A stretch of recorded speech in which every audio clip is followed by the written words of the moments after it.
वैसे तो यूपी की ब्यूरोक्रेसी पूरे देश में सबसे ताकतवर ब्यूरोक्रेसी मानी गई, जिसमें आईएएस, आईपीएस ये दोनों संवर्गों में हजारों अफसर तैनात हैं।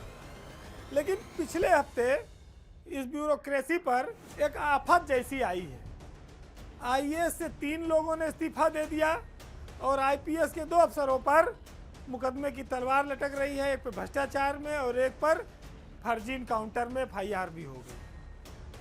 तो ये अचानक से जो बवंडर उठा, इससे बड़े सारे अफसर डर गए हैं, सहम गए हैं कि ये क्या हो रहा है।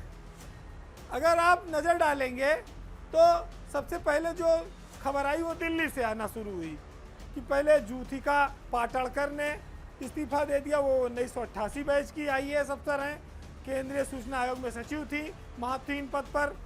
वो उन्होंने सोचा नौकरी तो 3 साल बची थी, 24 तक है, लेकिन जब कोई काम धाम नहीं है तो चलो घर बैठो, इससे अच्छा कोई और काम देखा जाए। लेकिन 1987 बैच की सीनियर मोस्ट आईएएस अफसर रेणुका कुमार के इस्तीफे के बाद चर्चा बहुत तेज हो गई कि आखिर ऐसा क्या हुआ।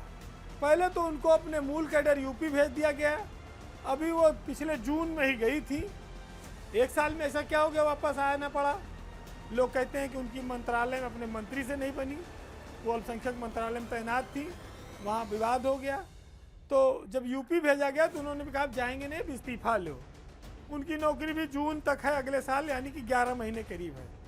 लेकिन इन सब के इतर एक नाम और शामिल हो गया, 2003 बैच के आईएएस अफसर विकास गोठलवाल का। गोठलवाल ने भी लगातार तीसरा इस्तीफा झोंक दिया। यह इस्तीफा विकास गोठलवाल का इसलिए चौंकाता है कि उनकी नौकरी अभी 16 साल बची है, यानी कि अगर आप देखेंगे 2038 तक उनकी नौकरी थी। अब गोठलवाल अगर नौकरी छोड़ रहे हैं, 16 साल उनकी नौकरी बची है, तो वो करेंगे क्या? उनकी पत्नी अमृता सोनी वो नौकरी में रहेंगी या वो भी इस्तीफा देंगी? ये भी एक सवाल है।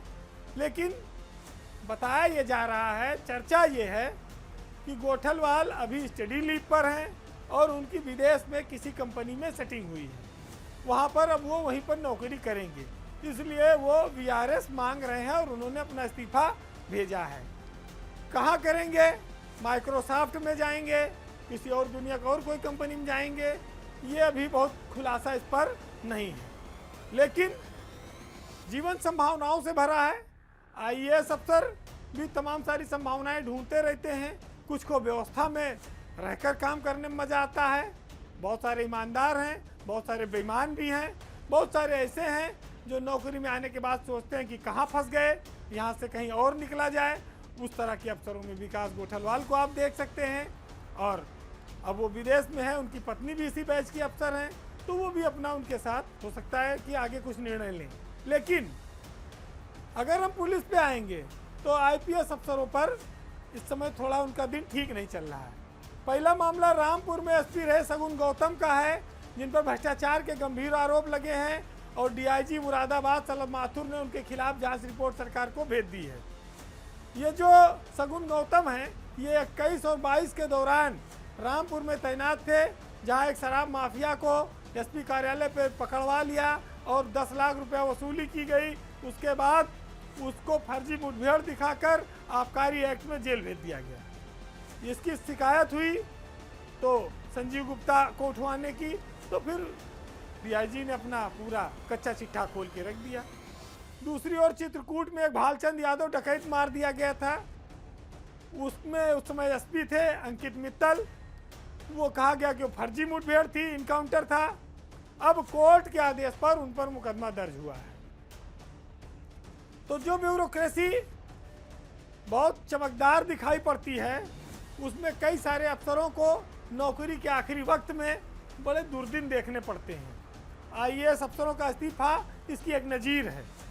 और आईपीएस अफसरों में जिलों में रहकर जो आईएएस के बराबर माल कमाने की या तेज़ी से आगे बढ़ने की जो प्रवृत्ति है, वो उनके लिए घातक साबित होती है। वर्दी में रहकर इस तरह से खुलेआम लूट करने से अच्छा है कि डकैत बन जाइए, क्योंकि सरकारी तंत्र में इतनी खुली लूट की, किसी को घर से पकड़वा कर वसूली करने की कोई छूट नहीं है।